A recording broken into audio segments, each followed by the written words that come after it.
जी बिस्मिल्लाहिर्रहमानिर्रहीम, अस्सलाम वालेकुम रहमतुल्लाहि वबरकातुहू। उम्मीद करता हूँ आप सब खैरियत से होंगे। तो ये हमारा आज का टॉपिक जो है वह क्रोयन के हवाले से है। तो क्रोयन जो है वो इससे पिछले पेज पर जो हमने कल डिस्कस किया तो उस पर इसकी डेफिनेशन मौजूद है, मैं उसको डिफ़ाइन कर देता हूँ और साथ उसके पॉसिबल वेज बता देता हूँ। फिर उसके बाद हम आगे इसकी इलेक्ट्रोकेमिकल थ्योरी जो है वो पढ़ने के लिए तरफ जाएंगे इंशाल्लाह। तो क्रोयन क्या होती है? क्रोयन बेसिकली ये removal of the surface layer of a metal by the action of surrounding environmental factors. ठीक है जी, कि किसी भी मेटल की सरफेस की जो लेयर है जब वो उतर जाती है इन्वायरमेंटल फैक्टर्स के असर के under, then the process is called corrosion. ठीक है जी। अब जितने भी मेटल्स हैं इनकी सरफेस जो होती है बेसिकली सल्फाइड्स, ऑक्साइड्स या नाइट्राइट्स वगैरह, ये नाइट्राइट्स के फॉर्म में ये अवेलेबल होती हैं। तो जैसे ही इसको हम एक्सपोज करते हैं इन्वायरमेंट में, इन्वायरमेंट के अंदर जो मुख्तलिफ ऑक्सीजन वगैरह हैं या अदर केमिकल्स हैं, गैसेस वगैरह जो हैं वो जाकर एक्ट करती हैं सरफेस के साथ और ऐसे कंपाउंड में उनको तब्दील कर देती हैं जो कि बड़ी आसानी से लेयर के स्ट्रक्चर की फॉर्म में वहाँ से उतर जाते हैं। ठीक है जी। लेकिन केस थोड़ा सा डिफरेंट वे में कंसिडर किया जाता है जब मेटल इन कांटेक्ट आती है वाटर के साथ। इसमें क्या होता है जी, बेसिकली जो सरफेस लेयर है वो डिज़ोल्व हो जाती है due to the formation of such products that are soluble in water, और जिसके रिज़ल्ट में हमारे पास जो क्रोयन जो है फिर वो आहिस्ता आहिस्ता आगे से आगे चलती रहती है। ठीक है जी। ये कंटिन्यूस प्रोसेस होता है तावक्त ये कि हम इसको रोक ना सकें। ठीक है जी। इसके अलावा इलेक्ट्रोकेमिकल प्रोसेस जो है वो भी इसको प्रमोट करता है, वाटर जो इलेक्ट्रोकेमिकल प्रोसेस को प्रमोट करते हैं, और ये इसकी सबसे एक मेन रीज़न है रैपिड क्रोयन की। एक दफ़ा पानी लग गया मेटल को, ऐसे मेटल जो पानी के साथ रिएक्ट करने के बाद ऐसे प्रोडक्ट बनाती हैं जो वाटर सॉल्युबल होते हैं, तो once the reaction started it will be continued. ठीक है जी।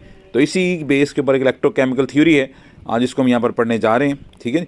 याद रखें कि pure metals can not be corroded easily.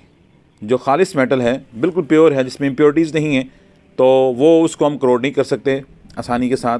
Basically जो इम्प्योरिटीज़ हैं they will act as active ingredients. ठीक है जी। जो हमारे पास इम्प्योरिटीज़ हैं वो एक्टिव इंग्रेडिएंट्स के तौर पे काम करती हैं और क्रोयन को प्रमोट करती हैं। ठीक है जी। तो इस प्रोसेस को अंडरस्टैंड करने के लिए कि क्रोयन जो है मेटल्स की वो कैसे एक्सेलरेट होती है, हम दो मेटल्स उनको इन कॉन्टेक्ट करते हैं with one another in moist air suppose. ठीक है जी। हमारे पास कॉपर है, कॉपर को हमने इन कांटेक्ट किया विद एलुमिनियम के साथ। कुछ टाइम के बाद हमने नोटिस किया कि एलुमिनियम जो है वो गेट्स क्रोडेड, जबकि कॉपर जो है विच रिमेन्स इंटेक्ट। एलुमिनियम ने क्रोयन स्टार्ट कर दी है और कॉपर के ऊपर कोई असर नहीं हुआ। इसको हम कैसे एक्सप्लेन कर सकते हैं? इसको एक्सप्लेन करने के लिए हमें इलेक्ट्रोकेमिकल थ्योरी का सहारा लेना पड़ेगा। थ्योरी क्या कहती है? According to this theory moistures and CO2 are present on the surface of the metal. Basically metal के सरफेस पर वाटर यानी कि मॉइस्चर कंटेंट्स और कार्बन डाइऑक्साइड मौजूद हैं। Water ionises to form hydrogen ion and hydroxyl ions. ठीक है जी। और CO2 dissolve in water forming carbonic acid, जिसकी डिसोसिएशन नीचे दी गई इक्वेशन में H2CO3 ये बनाएगा हाइड्रोजन आइन और bicarbonate ions. Copper and aluminium are emerge in the solution containing H ion OH ion bicarbonate ions. ये देख लें, उन्होंने बताया आपको, नज़र आ रहा होगा आपको डेफिनेटली। ठीक है जी। उन्होंने इसको सोल्यूशन के अंदर इमर्ज किया हुआ है।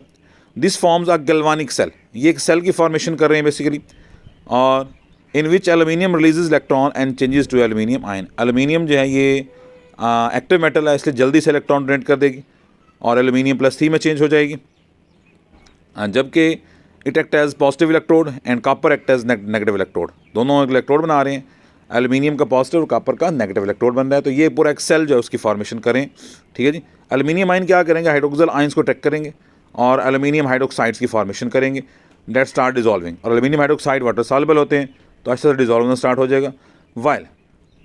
ठीक है जी। The remaining the copper receive the electrons and release as H2। Hydrogen ion जो हैं वो जाएंगे कॉपर की तरफ, वहाँ पर वो इलेक्ट्रॉन ले लेंगे और हाइड्रोजन की फॉर्म में यहाँ से निकल जाएंगे, तो कॉपर के ऊपर कोई असर नहीं होगा। ठीक है जी। तो एल्यूमिनियम की क्रोयन स्टार्ट हो जाएगी और कॉपर जो है उस पर कोई असर नहीं होगा। दूसरी बात यह है कि हम जानते हैं इलेक्ट्रोकेमिकल सीरीज में कॉपर जो है वो बॉटम पर है, एल्यूमिनियम ऊपर है।